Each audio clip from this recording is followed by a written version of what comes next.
Oke, di video kali ini saya ingin memberikan preview match ya untuk pertandingan hari Jumat dan juga ada hari Sabtu ya. Hari Jumat ada PSIS Semarang nih ketemu dengan Borneo FC.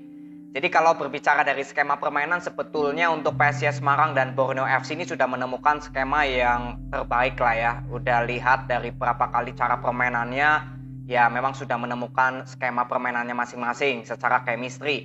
Tapi di sini tinggal masalah mental ya. PSIS Semarang selama 2 pertandingan sebagai tim tuan rumah ya, sebagai tuan rumah ini belum pernah kalah atau belum pernah imbang.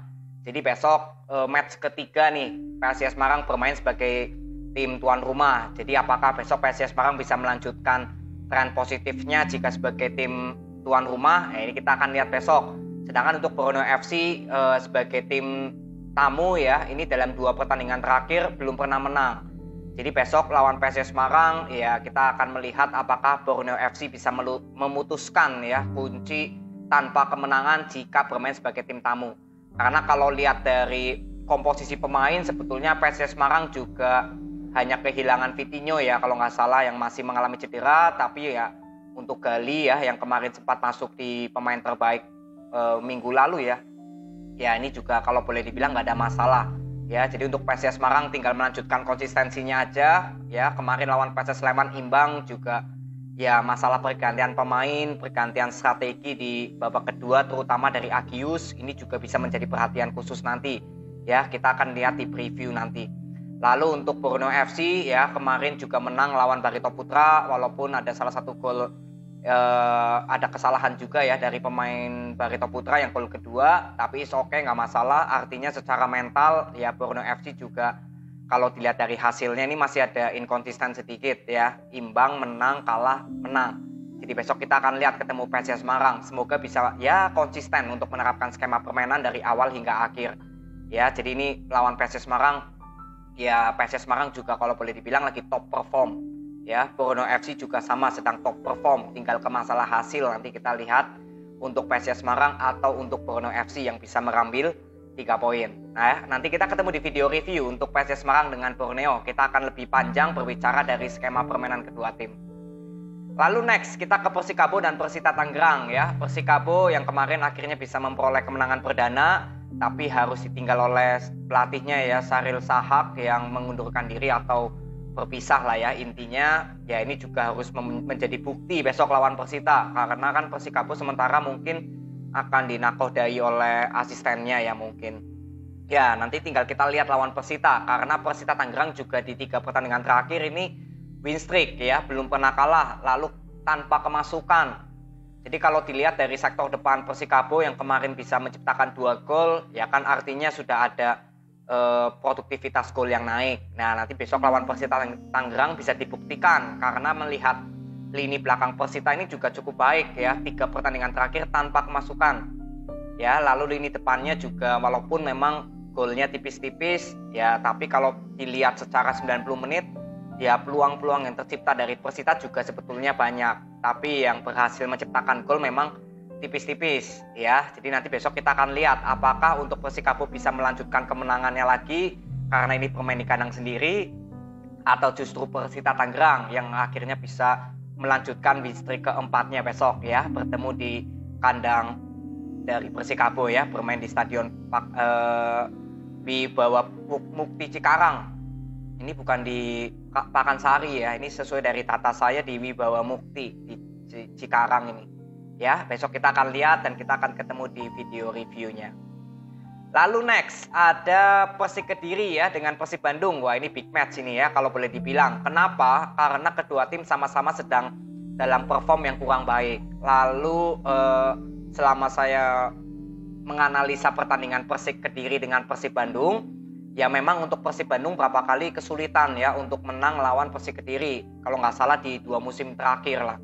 Ya, jadi ini besok bisa menjadi pembuktian ya. Persik Kediri yang habis ulang tahun nih, Kota Kediri selamat ya. Tentunya ya memiliki modal ekstra ya, atau mental yang berlebih lagi nanti karena bermain di hadapan supporter sendiri, bermain di kandang sendiri, dan kemarin juga ya habis kalah ya lawan Dewa United ya. Jadi besok kesempatan besar nih Persik Kediri untuk mencari 3 poin Ya, tapi tentu saja Persib Bandung ya bukan tim yang mudah dikalahkan juga, walaupun memang sedang inkonsisten ya, tapi setelah menunjuk pelatih baru ya, mungkin besok belum bisa menemani ya, karena kan baru ditunjuk ya, mungkin masih dipegang oleh asisten yang kemarin. Ya, nanti kita akan lihat juga bagaimana sektor tengah dari Persib Bandung untuk mengambil alih permainan akan seperti apa, bola possession akan seperti apa. Ya, yang saya harapkan ya Persik Kediri bisa bermain seperti biasanya, bermain pressing, bermain bola possession juga, bisa mengambil alih permainan. Ya, ini sektor tengah dari kedua tim menurut saya yang akan menjadi pembeda. Siapakah yang bisa melanjutkan atau mengalirkan bola dengan cepat? Ya, ini yang artinya akan mengambil alih permainan. Ini di sektor tengah. Karena kalau sektor sayap saya kira untuk kedua tim ya sudah memiliki sektor sayap yang baik. Ya, lalu untuk masalah sektor depan, Persik Kediri harus bisa lebih menunjukkan produktivitas golnya lagi ya. Terakhir lawan Arema bisa menciptakan 5 gol.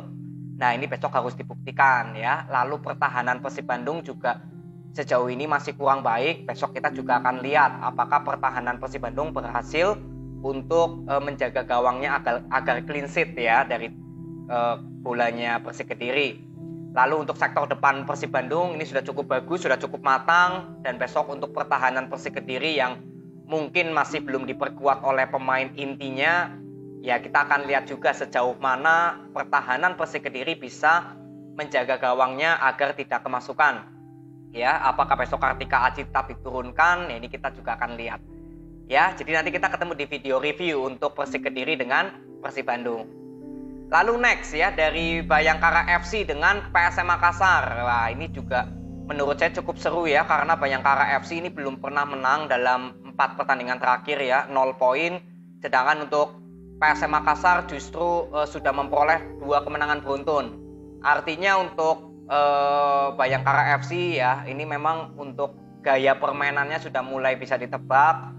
Terakhir juga ketemu PSM Makassar, menang berapa gitu ya di kandang dari PSM, itu karena para pemain PSM Makassar sudah melakukan pressing di sektor tengahnya Bayangkara ya, terutama dari sektornya Mayer. Nah, besok akan bertemu lagi ya. Saya kira untuk Bernardo Tavares harusnya sudah mengerti ya, sudah tahu kalau memang Bayangkara lebih kuatnya di sektor tengah ya. Jadi saya kira untuk pertandingan Bayangkara dengan PSM ya, tentunya untuk Bayangkara FC sendiri ya, yang mungkin bermain di kandang harus mencari 3 poin. Ya, tapi kalau secara permainan belum bisa mobile secara semua sektor hidup, ya tentunya akan sulit bertemu dengan PSM Makassar. Karena PSM Makassar di 2 pertandingan terakhir ya, ini sudah menunjukkan grafik yang naik terus. Ya, performnya sudah kembali lagi seperti di musim lalu. Ya, jadi ini harus menjadi tanda tanya untuk sektor tengah Bayangkara, terutama dari sektor sayap. Semoga bisa lebih kreatif lagi untuk membangun serangan ke pertahanan PSM ya, karena pertahanan PSM sejauh ini juga cukup solid. Ya, nanti kita juga akan lihat untuk PSM Makassar apakah bisa melanjutkan konsistensinya, apakah bisa kembali lagi mendapatkan kemenangan beruntun ketiga. Nah, ini besok kita akan ketemu di video review ya. Kita akan bahas bagaimana skema permainan dari Bayangkara FC dan juga untuk PSM Makassar.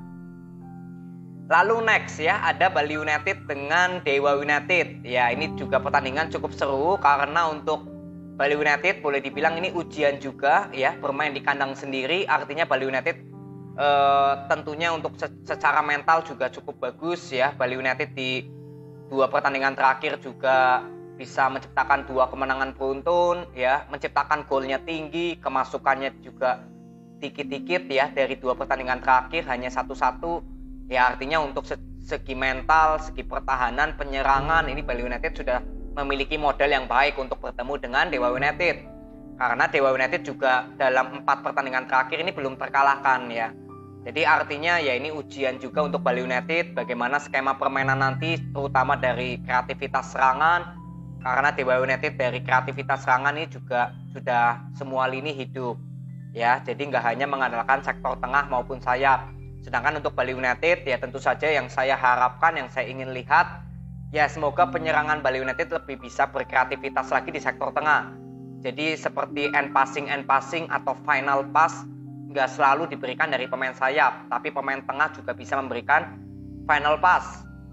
Ya, ini yang saya kemarin bahas, kenapa sektor tengah Bali United selalu menjadi fokus utama saya, yaitu di masalah kreativitas ya. Jadi nggak hanya mengandalkan sektor sayap. Ya, jadi besok kita akan ketemu di video review ya untuk Bali United dengan Dewa United.